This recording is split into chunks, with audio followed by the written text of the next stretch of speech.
Back with another video. I'm going back, way back, when I was around 4 years old. My brother and I, Gregory, at the time we were living up in Bellevue, Ontario.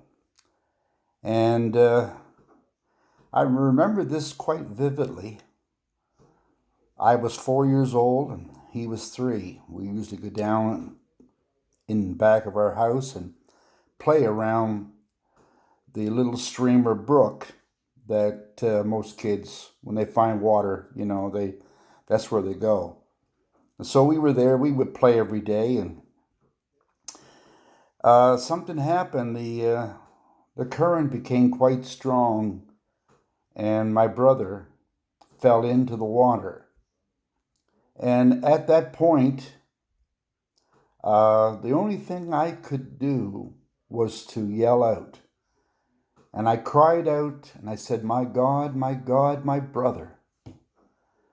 And as I did, suddenly he managed, as he was going down the stream, he managed to grab a hold of the shoreline.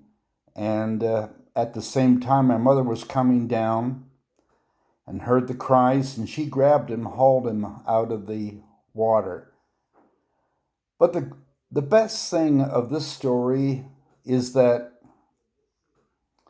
my little brother's life was saved.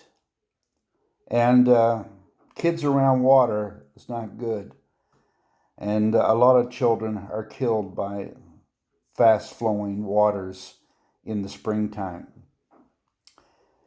But unbeknownst to us, later on, my mother found out that my grandfather, as was his spiritual habit, he would go into his room and pray at different times of the day.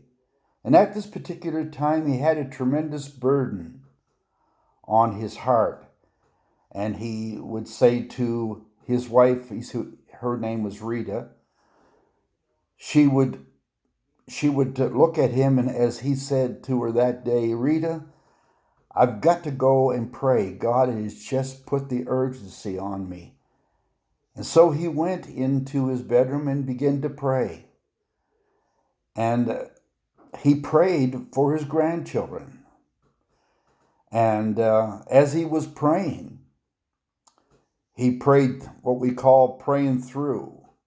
He prayed until finally he came out and he says, I believe that God has looked after the situation.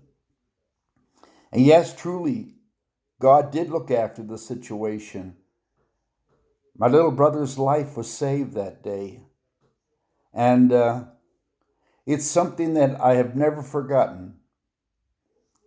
He has since passed on and gone to be with those who have left before him. But that story just hangs in my memory, knowing that God helped in that dire need of that situation. I want you to think about that when you have a problem or a dire need. The best thing to do is to pray. And you don't know even while you're praying that who else you might help. Thank you for listening.